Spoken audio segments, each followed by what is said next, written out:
চারপাশটা কি সুন্দর দেখো, ওদিকটায় দূরে পাহাড়ে মেঘ।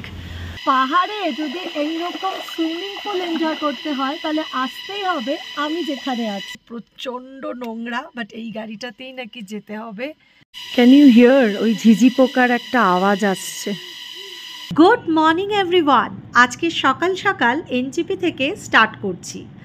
আগে থেকে বলে রাখা হোমস্টেরই গাড়িতে চড়ে যাব এবার লামাহাট্টা।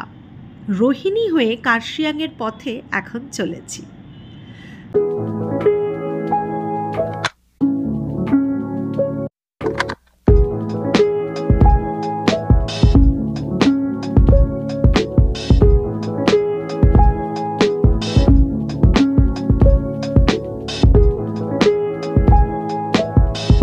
মাঝখানে একটা ব্রেকফাস্টের ব্রেক নিলাম। চারপাশের সৌন্দর্য ভাষায় প্রকাশ করা যায় না। চারপাশটা কি সুন্দর দেখো, ওদিকটায় দূরে পাহাড়ে মেঘ আর দূরে সব দেখা যাচ্ছে চা বাগান, পুরো সবুজ উঁচু পাহাড়। ব্রেকফাস্ট সেরে আবার স্টার্ট করেছি। গন্তব্য হচ্ছে লামাহাট্টা ফার্মস। এই ফার্মস্টেটার খোঁজ পেয়ে লাস্ট মিনিটে বুক করেছি। পাহাড়ের আঁকাবাঁকা পথ ধরে এগিয়ে যাচ্ছি লামাহাট্টার পথে। সরু কালো পিচের রাস্তা চিরে এগিয়ে চলেছি, আর তার সাথে ঠান্ডা ঠান্ডা হাওয়া। চারপাশে মেঘ ভেসে বেড়াচ্ছে, চারিদিকটা সবুজ হয়ে আছে। বর্ষায় পাহাড় কিন্তু খুব সুন্দর।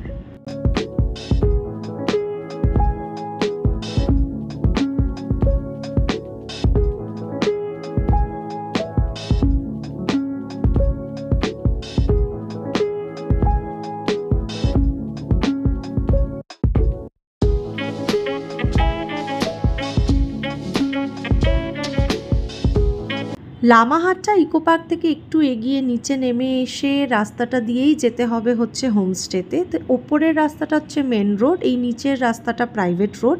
এই রাস্তা দিয়ে যেতে হবে হোমস্টেতে। এখানে বেশ কিছু হোমস্টে আছে। আমরা যাচ্ছি লামাহাট্টা ফার্মস নামে একটা হোমস্টেতে। এটাকে একটা ফার্মস্টেও বলা যায়। রাস্তাটার অবস্থা খুব খারাপ। আগে হয়তো কালো পিচের রাস্তা ছিল, কিন্তু সেটা এখন খারাপ হয়ে গেছে, আর গভর্নমেন্ট থেকে এখন আর ঠিক করে দিচ্ছে না। গাড়িতে বসে খুবই ঝাঁকুনি হচ্ছিল। আর একটা কথা শুনলাম, এই গাড়িটা হোমস্টে অবধি যাবে, অন্য আরেকটা গাড়িতে আমাদেরকে যেতে হবে হোমস্টে অবধি। গাড়ি তো মনে হচ্ছে যেতেই পারছে না। আবার এই সেই খাটারা গাড়ি, যেই গাড়িটা আমাদেরকে হোমস্টে অবধি নিয়ে যাবে। ইশাক আমাদের ক্যাব ড্রাইভার গাড়ির দরজাটা খুলে দিল। একেবারে ঝুরঝুরে অবস্থা, দেখো ভেতরটা। গাড়িটার যে কি অবস্থা না বলে বোঝাতে পারবো না, মানে প্রচন্ড নোংরা, বাট এই গাড়িটাতেই নাকি যেতে হবে আমাদেরকে লামাহাট্টা ফার্মস অবধি।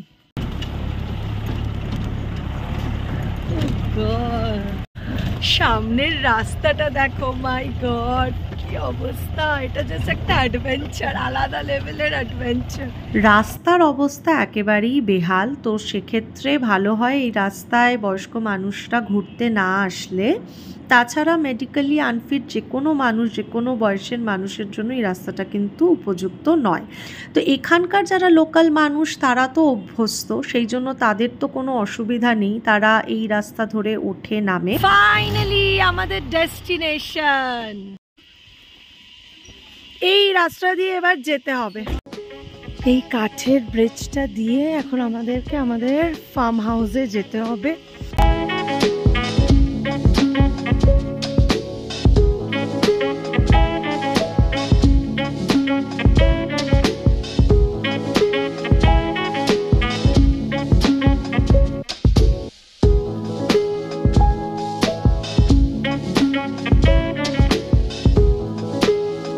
এই যে দেখো আমি এগোচ্ছি, চারপাশটা পুরো জঙ্গল দিয়ে ঘেরা, আর ওই ঝিঝি পোকা না কি পোকা বলে সেই পোকার আওয়াজ। তো জানি না সামনের দিকে কত দূর এগিয়ে যেতে হবে, কোন দিকটা। আই থিঙ্ক এইটা না, ওই দিকটাই হবে। আমাদের ড্রাইভার দাদার আওয়াজ আসছে এই অবধি। लामाहाट्टा फार्म्स इससे इधर से जाएंगे ना? ओ भैया, लामाहाट्टा फार्म्स सीधा। अच्छा मेरे से बात हो रहा था आपका। ओ ओ आप सिद्धार्थ है? अच्छा।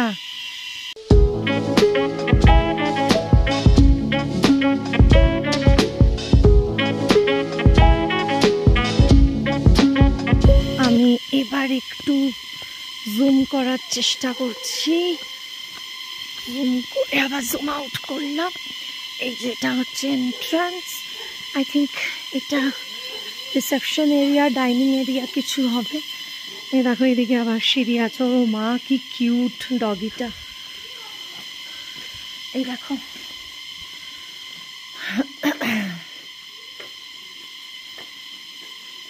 এই যেখানে সব থাকার জায়গা রয়েছে। আর যেটা হচ্ছে এই পার্টিকুলার ফার্মস্টেটার একটা ইউএসপি, আর সেই ইউএসপিটা হচ্ছে এই সুইমিং পুলটা। পাহাড়ের কোলে হোমস্টের মধ্যে এরকম সুন্দর একটা নীল জলের সুইমিং পুল কারই না ভালো লাগে। তো এই সুইমিং পুলটা দেখেই কিন্তু আমি হোমস্টেটা বুক করেছি। আর একটাই রুম খালি ছিল, তাই দেরি না করে রুমটা বুক করে নিয়েছি। চারপাশের প্রাকৃতিক সৌন্দর্য যে কোনো মানুষকে মুগ্ধ করবে। যাই রিসেপশন এরিয়াতে, অ্যান্ড আই থিঙ্ক এখান থেকে আমাদের রুমে যেতে হবে। এইসব দিকে কোথাও রুম। Can you hear? ওই ঝিঝি পোকার একটা আওয়াজ আসছে। রুমে চেক ইন পর্ব সেরে সিদ্ধার্থ আমাদেরকে দেখিয়ে দিল রুমটা কোথায়, আর পুল নিয়ে বলল যে পুলটা সারাদিনই ওপেন থাকে। এই সব কথা বলতে বলতেই রুমের দিকে এগোলাম। 10 নম্বর ডিলাক্স রুমটা আমাদের জন্য বরাদ্দ হয়েছিল। তো এই রুমটা বেশ নিট অ্যান্ড ক্লিন, একটা ওয়েল লিট রুম। রুমের এদিকটাতে রয়েছে বেড, আর সামনেটায় জামা কাপড় রাখার ব্যবস্থা, একটা সোফা, আর এদিকটাতে রয়েছে পুল ভিউওয়ালা একটা জানলা। এদিকটাতে যদি ঘুরি তাহলে টেবিল ফ্যান থেকে শুরু করে ডেস্ক থেকে শুরু করে চেয়ার, স্লিপার, ডাস্টবিন, বাকেট, চায়ের জিনিসপত্র, ইলেকট্রিক কেটেল সব দেওয়া রয়েছে। সামনে এগিয়ে যাচ্ছি, দেখতেই পেলে ওদিকটায় মিরর ছিল, এদিকটাতে ওয়াশরুম, আর ওয়াশরুমের সামনেটা এই দিকটাতে রয়েছে একটা খোলামেলা ব্যালকনি, যেখান থেকে রাতের দার্জিলিংকে দেখতে খুবই সুন্দর লাগে।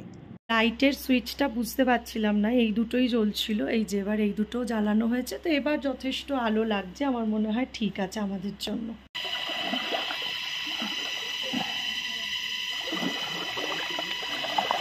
পাহাড়ে যদি এইরকম সুইমিং পুল এনজয় করতে হয় তাহলে আসতেই হবে আমি যেখানে আছি। পুলে স্নান করে কি হয়েছে দেখো, গলগলিয়ে রক্ত পড়ছে। বাফে লাঞ্চের ব্যবস্থা আছে, আর এখন 2:30 মতন বাজে। তো যাচ্ছি হচ্ছে লাঞ্চ করতে। চারপাশটা তো সুন্দর না, নানান রকমের ফুল রয়েছে। যথেষ্ট রোদ আছে, আমি তাকাতে পারছি না, এত রোদ আছে, চোখ বুজে যাচ্ছে। আজকে ওয়েদারটা ভালো এখানে।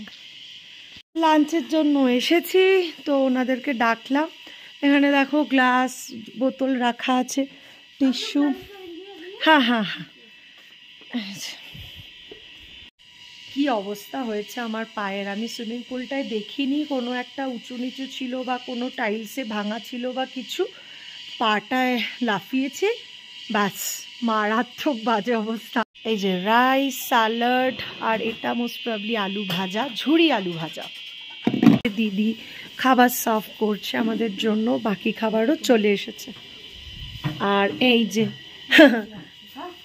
এর নাম কি, ইনকা নাম কে? ন্যান্সি। আছে হচ্ছে ডাল, তার সাথে পটল আলুর তরকারি। এই সবজিটার নাম সামথিং কিছু বলেছে, আমি বুঝতে পারছি না। এটা হচ্ছে চিকেন, আর এটা তো আমি আগেই দেখিয়েছি। আর গরম গরম ভাত।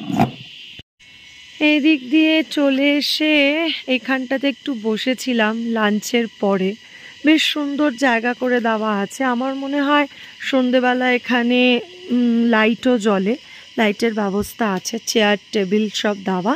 আর এখান থেকে সুন্দর সামনের একটা ভিউ জঙ্গলের আছে, আর এপাশটাতে পাহাড়ের ভিউও আছে।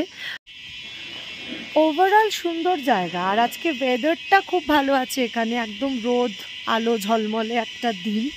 তো এখন তো সময় হয়ে গেছে প্রায় 3:30। এবার একটু রুমে গিয়ে বিশ্রাম করব।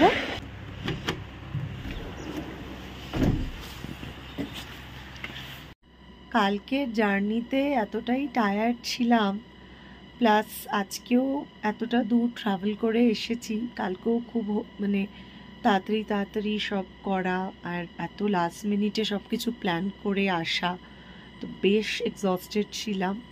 দুপুরে শুয়ে পড়েছি, ভালো ঘুম হলো, অনেকক্ষণ ঘুমালাম। যাই হোক, এবার একটু স্ন্যাক্স এনজয় করব, যদিও স্ন্যাক্সের টাইম আছে, এখনও পুরো 6টা বাজেনি। তো 6:30 7টা নাগাদ হয়তো স্ন্যাক্স দেবে, চা আর তার সাথে হয়তো কিছু ভেজ পাকোড়া। 6:41, আর দেখো কি সুন্দর লাগছে এবার পাহাড়কে, একদম পাহাড় সেজে উঠেছে নানান রকমের আলোতে। এই যে এসছে আমাদের স্ন্যাক্স, কি আছে, অনিয়ন পাকোড়া সাথে দুধ চা। 7:15 বাজে, আর দেখো এটা হচ্ছে নাইট ভিউ ব্যালকনি থেকে, কি অসাধারণ।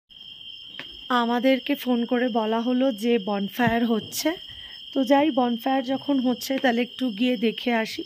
আজকে আর আমরা বারবিকিউ ট্রাই করছি না, কালকে হয়তো ট্রাই করবো। এই যে দেখো বনফায়ার করার ব্যবস্থা হচ্ছে। রিসেপশন এরিয়া, ব্যালকনি, এখানে ভালোই মোবাইল ডেটা কাজ করছে, ভোডাফোন, বাট রুমে একটু নেটওয়ার্কটা ডাউন থাকছে মাঝে মধ্যে। ओ मुझे लगा रूबेन कहाँ रहता है, कोलकाता में, दार्जिलिंग।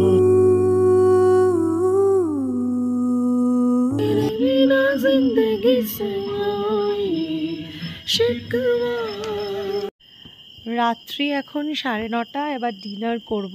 ডিনারে রুটি চিকেন যা থাকে। এখন কিন্তু রাতের বেলা একটু মোটামুটি ঠান্ডা আছে, দিনের বেলা যেমন একদমই ঠান্ডা ছিল না, গরম ছিল, গরম মানে পাহাড়ি গরম আর কি।